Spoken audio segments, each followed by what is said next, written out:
Lagi rame isu soal demonstrasi mahasiswa yang sekarang, hari ini, itu bikin kekacauan di banyak tempat. Dan teman saya, sahabat saya, Ade Armando jadi korban kebiadaban mereka. Kita kulik di Masuk Pak Eko.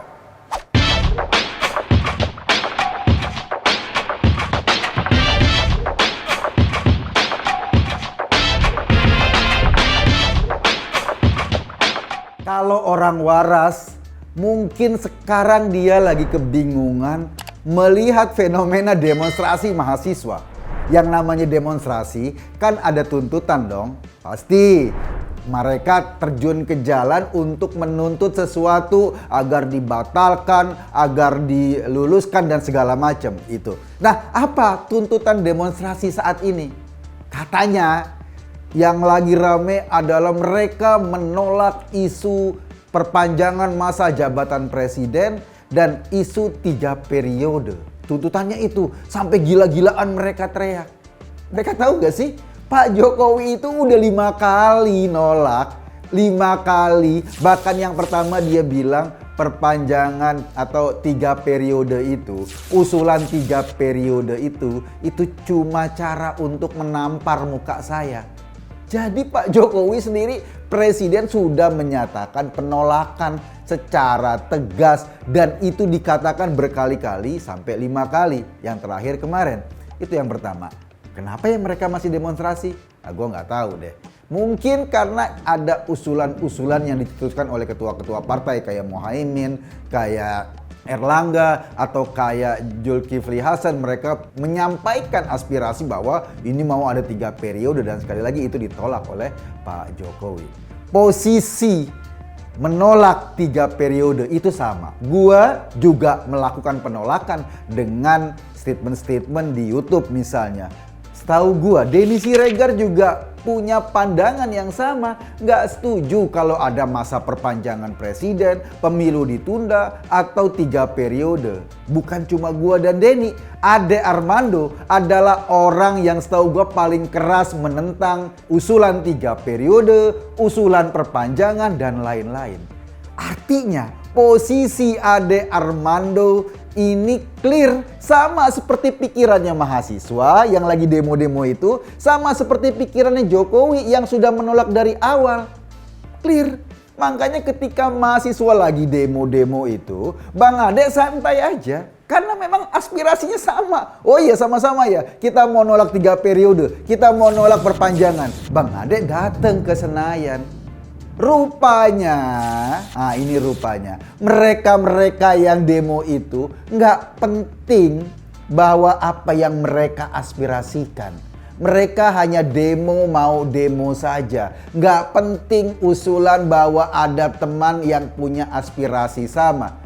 Pada sekali waktu mungkin aspirasi Bang Ade, aspirasi gua, aspirasi Denny, aspirasi mahasiswa berbeda-beda. Tetapi pada isu ini aspirasinya sama.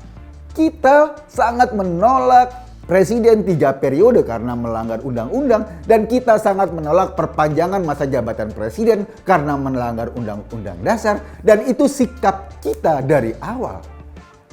Makanya gua heran ketika Bang Ade santai aja ke sana, ada orang-orang yang memprovokasi. Ada orang-orang bengis, ada orang-orang biadab di antara demonstran-demonstran itu, dan lelaki tua yang sangat berani, yang tidak pernah takut melontarkan pikirannya ini dipukuli sedemikian rupa. Dipermalukan, dihantam, dan dia babak belur di Senayan. Saya mikir, ada ribuan sarjana yang lahir dari tangan Ade Armando, karena Ade Armando sepanjang karirnya adalah selain sebagai wartawan, dia juga sebagai dosen komunikasi.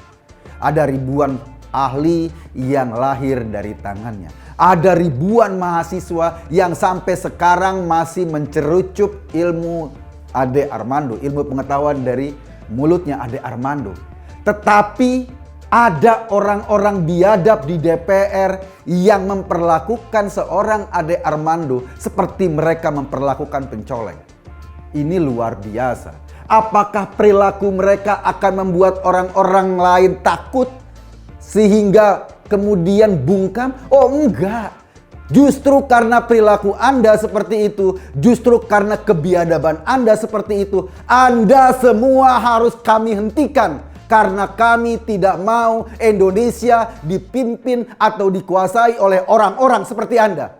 Kita tidak akan pernah berhenti. Hari ini mungkin Bang Ade Armando kita nggak tahu ke depannya. Tapi jangan pernah berpikir kita berhenti menyuarakan kebenaran.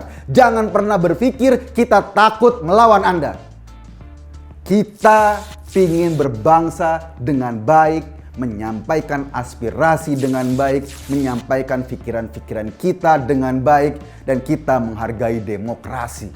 Kenapa kita selalu berteriak? Karena kita tidak mau bangsa ini digiring menjadi barbar dan biadab. Lihat perilaku Anda menggiring bangsa ini menjadi barbar dan biadab. Kami akan terus berdiri dan menyuarakan agar kita semua tidak terperosok oleh kebiadaban yang Anda tawarkan, yang Anda agung-agungkan. Entah atas nama agama, entah atas nama demokrasi, entah atas nama mahasiswa, kita tidak melihat ada kebaikan dalam demo-demo Anda sekarang. Kenapa? Yang tadi tuntutan 3 periode saja Pak Jokowi sudah tidak setuju dengan 3 periode. Terus apa lagi yang mau didemo? Soal apa? Harga BBM naik. Halo, lo tahu nggak kenapa BBM naik? Karena serangan Putin ke Ukraina yang menyebabkan pasokan BBM terhambat, pasokan minyak mentah terhambat, dan akibatnya harga BBM dunia naik, bukan cuma Indonesia. Terus lo demo Jokowi kenapa? Yang harusnya lo demo adalah Putin. Yang harusnya lo demo adalah orang-orang yang membuat perang itu, bukannya Pak Jokowi. Kenapa? Karena nggak ada hubungannya. Ini hubungan sebab akibat. Lo belajar ekonomi nggak sih? Terus apalagi soal minyak goreng. Oh kan harga minyak goreng naik. Ini sekali lagi karena harga CPO atau bahan bakar minyak goreng itu naik. Makanya harga minyak goreng naik. Bagaimana cara mengantisipasinya? Cara mengantisipasinya adalah dengan subsidi. Dan pemerintah sudah keluarkan subsidi langsung kepada 20 juta rakyat Indonesia. Satu orang dapat 300.000. Kalau rata-rata harga minyak goreng naiknya 5.000 1 liter, berarti 300.000 itu ada sekitar 60 liter yang disubsidi. Kalau lo makan minyak goreng satu keluarga 1 liter per bulan, berarti ada 60 bulan yang disubsidi. Terus masalah lo di mana? Itu. Yang ketiga, harga-harga naik. Bro, ini menjelang puasa, bro. Ini menjelang lebaran. Kemarin-kemarin juga waktu zaman Rekiplik menjelang puasa, menjelang lebaran harga-harga sebagian naik. Tapi kalau lo perhatikan, lo belajar ekonomi, coba lihat angka inflasi kita. Itu gambaran umum berapa harga-harga naik. Inflasi Februari bukan cuma inflasi loh, malah terjadi deflasi 0,02. Artinya secara umum harga-harga turun. Inflasi dari Februari tahun ini dengan Februari tahun 2021 itu 2% angkanya. Lo bayangin artinya ada kenaikan cuma 2%. 2% itu kalau lo belanja 100.000 satu bulan, kenaikannya cuma 2.000 perak selama setahun. Dan lo demo ini sekarang bikin gila-gilaan sampai ngegebukin Ade Armando hanya memprotes inflasi 2%. Lo bayangin deh, otak lo di mana? Gitu loh. Yuk kita juga harus memperbaiki bangsa ini dengan clear. Tetapi harus pakai otak.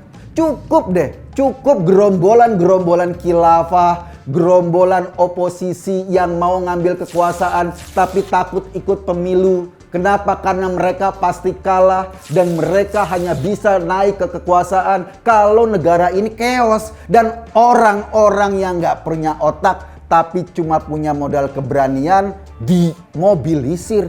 Sekarang turun ke jalan-jalan, sekarang untuk bikin chaos. Kenapa? Karena mereka inilah yang akan nunggangi kalian. Oke mahasiswa, Anda adalah orang-orang terbaik. Monggo salurkan aspirasi Anda, tetapi monggo difikirkan dengan detail aspirasinya. Agar Anda nggak menjadi kurcaci-kurcaci yang kemudian dimanfaatkan oleh para petualang politik. Dimanfaatkan oleh para pencari kekuasaan dengan cara-cara yang biadab. Akibatnya apa? Akibatnya taruhannya adalah masa depan bangsa ini, masa depan Anda sendiri juga. Itu yang paling bahaya. Sekali lagi, saya, Eko Kuntadi, tidak akan pernah terprovokasi atau takut hanya karena rekan saya dipukuli. Nggak ada. Kenapa? Karena kita yakin yang kita suarakan berdasarkan apa yang kita pikirkan. Kalau Anda atau siapapun bisa membungkam kita, apa bedanya Anda dengan Orde Baru? Apa bedanya Anda dengan penguasa-penguasa yang suka membungkam pikiran-pikiran orang? Dan kita akan terus merayakan demokrasi yang beradab, bukan demokrasi biadab seperti yang Anda contohkan pada Ade Armando. Saya Eko Kuntadi di acara Masuk Pak Eko. Terima kasih.